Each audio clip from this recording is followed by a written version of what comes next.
കണ്ടോ നമ്മുടെ മനസ്സിന് നല്ല സന്തോഷം കിട്ടുവാനും നല്ല ഏകാഗ്രത കിട്ടുവാനും ഈ യോഗ ചെയ്യണമെന്ന്. അപ്പൊ പിന്നെ അമ്മ ഏതായാലും ഇതൊന്ന് ചെയ്ത് നോക്കട്ടെ, എങ്ങനെയുണ്ടെന്ന് അറിയാലോ. നമുക്ക് അതായത് അമ്മ ആദ്യം ഇത് ചെയ്ത് നോക്കാം, ഇതിൽ നല്ലതാണ് നമുക്ക് എല്ലാവർക്കും ചെയ്യാം. ഏതായാലും ഞാൻ ഇപ്പൊ തന്നെ വേഗം ഇത് ചെയ്ത് നോക്കട്ടെ കേട്ടോ.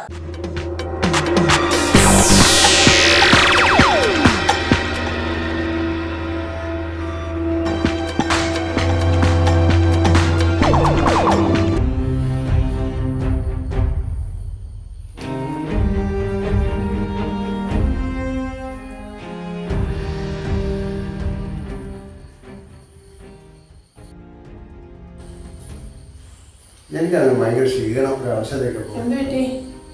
ഞാൻ 2 ദിവസമായി ഭയങ്കര ക്ഷീണമൊക്കെ ആയിരിക്കും. ഒരു കാര്യം ചെയ്യാം, ഇങ്ങനെ ഞാൻ ചെയ്യുന്ന പോലെ ചെയ്യാം, മനസ്സിൽ നല്ല ഉന്മേഷം കിട്ടും. നല്ല അതായത് ഇതുപോലെ ചെയ്യുക, ഉള്ളിലോട്ട് തന്നെ ബ്രീത്ത് തന്നെ വലിച്ചെടുക്കുക, എന്നിട്ട് ഔട്ട് ചെയ്യുക. അതായത് മെല്ലെ ഉള്ളിലോട്ട് തന്നെ ബ്രീത്ത് തന്നെ വലിച്ചെടുക്കുക, ഉള്ളിലോട്ട് ബ്രീത്ത് വലിച്ചെടുക്കുക, എന്നിട്ട് ഔട്ട്. സ്ലോ മെല്ലെ ഔട്ട്, സ്ലോലി.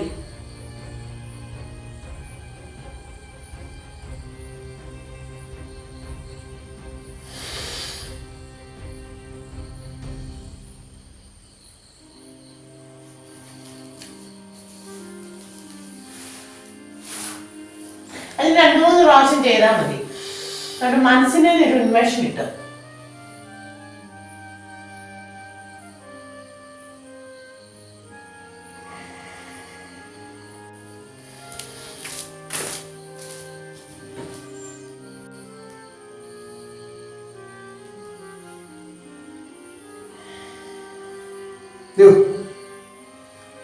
മനുഷ്യരെ പഠിപ്പിച്ചാ അമ്മ എന്തോ യോഗ എന്നൊക്കെ പറഞ്ഞ് എന്തോ ചെയ്യിക്കുവാ ക്ഷീണം. അപ്പൊ അമ്മ ചെയ്യുന്നോണ്ട് പപ്പ ഇങ്ങനെ ചെയ്തോണ്ടിരിക്കുക. നീ ചെയ്യണോ?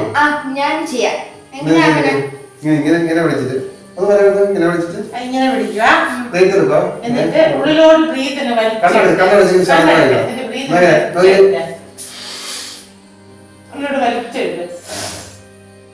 സ്ലോലി ആയിട്ട് ഔട്ട്. അതിന് 2-3 പ്രാവശ്യം അപ്പൊ കാലം ചെയ്യാത്തില്ല. അപ്പൊ എങ്ങനെ കൈ ഇവിടെ വെക്കാം, മുട്ടയിൽ വെക്കാം. സ്ലോലി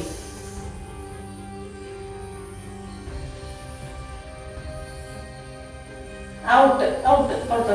അതിന് 2-3 പ്രാവശ്യം സമയം കിട്ടുമ്പോ ഇടയ്ക്ക് ചോദിക്കാം. അപ്പൊ നമ്മുടെ ഏകാഗ്രത കിട്ടും, മനസ്സിനൊരു ശാന്തത, ഏകാഗ്രത എല്ലാം കിട്ടും കേട്ടോ.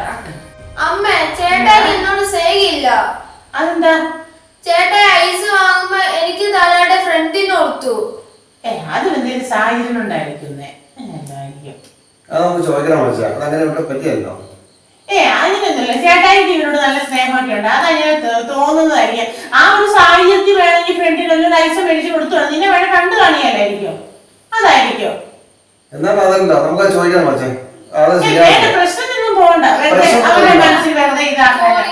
അതല്ല ചോദിക്കണം, നമുക്ക് ചോദിക്കട്ടെ. ആകാശേ കൊച്ചിനെ പരാജയം ഇന്ന് നീ കടയിൽ ഐസ് മേടിച്ചിട്ട് കൊച്ചിന് കൊടുത്തില്ല, അതിന്റെ കൂട്ടുകാരനെ കൊടുത്തെന്ന് പറഞ്ഞു. അങ്ങനെ കൊച്ചിനെ കൊടുക്കാണെന്ന് അതിന്റെ കാരണം എന്താണെന്ന് വെച്ചാല് ഇവന് ഫ്രണ്ടും അവിടെ കളിച്ചോണ്ടിരിക്കുവായിരുന്നു. അപ്പൊ എന്റെ അടുത്ത് തൊട്ട് ഫ്രണ്ട് ഉണ്ടായിരുന്നു, അപ്പൊ ഞാൻ അവന് മേടിച്ചു കൊടുത്തു, അത്രേ ഉള്ളൂ. എന്നാ നീ അവർക്ക് ഭയങ്കര സ്നേഹം കൊടുക്കണ്ടോ? എന്നോട് സ്നേഹില്ലല്ലോ. അടാ നിന്റെ അടുത്ത് തന്നെ കുറച്ച് ഫ്രണ്ട്സ് ഒക്കെ ഉണ്ടായിരുന്നു. പ്രാധാന്യം അരിയിൽ കൊടുക്കണ്ടേ? ഞാൻ പറഞ്ഞു നിസ്സാരമായി. ഇവന്റെ അടുത്ത് ഇവന്റെ ഫ്രണ്ട് ഉള്ളപ്പം പിന്നെ എന്നെ ഇവൻ ചെയ്യേണ്ടത് ആ ഫ്രണ്ടിനെന്നെ കൊടുക്കേണ്ടതാ. ഇവന്റെ അടുത്താണ് ഇവന്റെ അടുത്ത് കുറെ ഫ്രണ്ട്സും ഉണ്ട്, അപ്പൊ ഇവനെ തന്നെ വിളിച്ചിരുന്ന മോശം. ഞാൻ പറഞ്ഞു ഇത് നിസ്സാര കാര്യമുള്ളെന്ന്, ഇതിനോട് ഇത്ര വലിയ ഇത് ഞാൻ പറഞ്ഞതാണ് നിങ്ങളുടെ അടുത്ത് ചോദിക്കാൻ വേണ്ടി വരണ്ടെന്ന്. കൊച്ചി വിഷമിക്കണ്ട, കൊച്ചി പപ്പ ഐസ് മേടിച്ചാ കേട്ടോ. പപ്പ എന്നാലും എന്നോട് ഇത് ചെയ്യണ്ടായിരുന്നു. ഞാൻ എന്താണ് ചെയ്തത്? പപ്പ എന്നെ ഇങ്ങനെ സംശയിക്കണ്ടായിരുന്നു. അവൻ സംശയിച്ചാണ്, ഞാനൊരു സംശയം വന്ന് ചോദിച്ചല്ലേ, അത്ര സംശയം കാര്യക്കുന്നത്. അപ്പൊ ഞാൻ മറ്റേ കാര്യം പറയണോ? എന്ത് കാര്യമാണ്? എന്ത് കാര്യമാണ്? അമ്മ പപ്പയും പപ്പയുടെ ഫ്രണ്ടും കൂടി ക്ലബിൽ പോയിട്ട് ചീട്ട് കളിച്ചു. കഴിഞ്ഞ ആഴ്ച. അപ്പൊ ഞാനില്ലായിരുന്നു ഇവിടെ. ഇല്ലായിരുന്നു, അമ്മ പുറത്തു പോയിരിക്കുന്നു. ഇവൻ വെറുതെ ആയിക്കോട്ടെ. അപ്പൊ ഇതായിരുന്നു സംഗീതം. അതാണ് കഴിഞ്ഞ ആഴ്ച എന്നോട് പുറത്ത് പോകുന്നില്ല, നിന്റെ ഫ്രണ്ട് വിളിച്ചില്ല, പോകുന്നില്ല എന്നൊരു പപ്പായ്ക്ക് എന്നെ വിടാൻ ഭയങ്കര തന്നെ. അപ്പൊ ഇതായിരുന്നു പിന്നെ എന്നോട് വീണ്ടും സമാധാനം. പപ്പ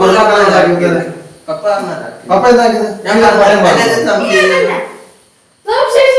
അങ്ങനെ പറയരുത്. ഞാൻ എന്നാ പറഞ്ഞ് ശരിയാക്കും. സോൾവ് ചെയ്യുന്ന പണിയുണ്ട്. പപ്പ എനിക്ക് ദേഷ്യം വന്നു പറഞ്ഞു അറിയാതെ. ഇനിയിപ്പോ എന്താ ചെയ്യും? അമ്മ എനിക്ക് തണുപ്പിക്കാൻ എന്താ വഴിയുള്ളത്? നമുക്ക് 3 വർഷം കൂടി ഒന്ന് ആലോചിക്കാം. നമുക്ക് ആലോചിക്കാം എന്നാലും വഴിയുള്ളത്. ഒരു വഴിയുണ്ട്, അമ്മേനെ ബീച്ചിൽ കൊണ്ടുപോവാ. വെച്ച് കൊണ്ടുപോകാം. നമുക്ക് നീ പോയി സോപ്പിട്ട് നമുക്ക് ആ പ്രശ്നം സോൾവ് ചെയ്യാം. നമ്മള് സോൾവ് ചെയ്യണം. നമുക്ക് സോൾവ് ചെയ്യാം. ഇതിനകത്തൊരു കുറിപ്പ് ചെയ്തിട്ട് ഇവനാ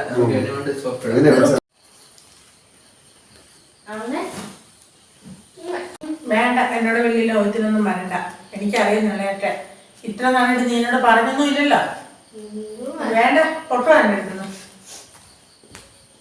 പപ്പ അമ്മ ഭയങ്കര കൽപ്പില്ല, ഇത് സോൾവ് ആക്കാൻ പറ്റില്ല. അതെയോ? നീ അങ്ങ് പോയി ഒന്ന് പൈസ എന്നെ സാധിക്കും. നീ ചെയ്യേ. അമ്മ പപ്പ ഒരു കാര്യം പറയൂ. അമ്മ അത് ദേഷ്യപ്പെടല്ലേ. ബീച്ചിൽ പോണുണ്ട്. ആര്? ഞാനും പപ്പയും ചേട്ടായും. അമ്മേ, നാളെ ഞങ്ങളൊരു സ്ഥലം വരെ പോകുന്നുണ്ട്. എവിടെ പോന്നെ? നാളെ ബീച്ചിൽ പോകാന്നില്ല. അമ്മ വരുന്നതാ? ഞാനൊന്ന് ആലോചിച്ചു നോക്കട്ടെ. നിർബന്ധമൊന്നുമില്ല, ഞങ്ങൾ പോകേണ്ടി അതന്നെ. അങ്ങനെയല്ല, ഞാനൊന്ന് ആലോചിച്ചിട്ടൊക്കെ പറഞ്ഞത്. ഞാൻ പറയാം, ഞാൻ വരുന്നില്ലെന്ന് പറഞ്ഞില്ല. കുറെ സമയമാവോ? ഇതില്ല, ഇപ്പൊ തന്നെ ഞാൻ ആലോചിച്ച് പറയാം. ഞാൻ വരുന്നുണ്ട് കേട്ടോ. ഞാൻ വരുന്നുണ്ട്.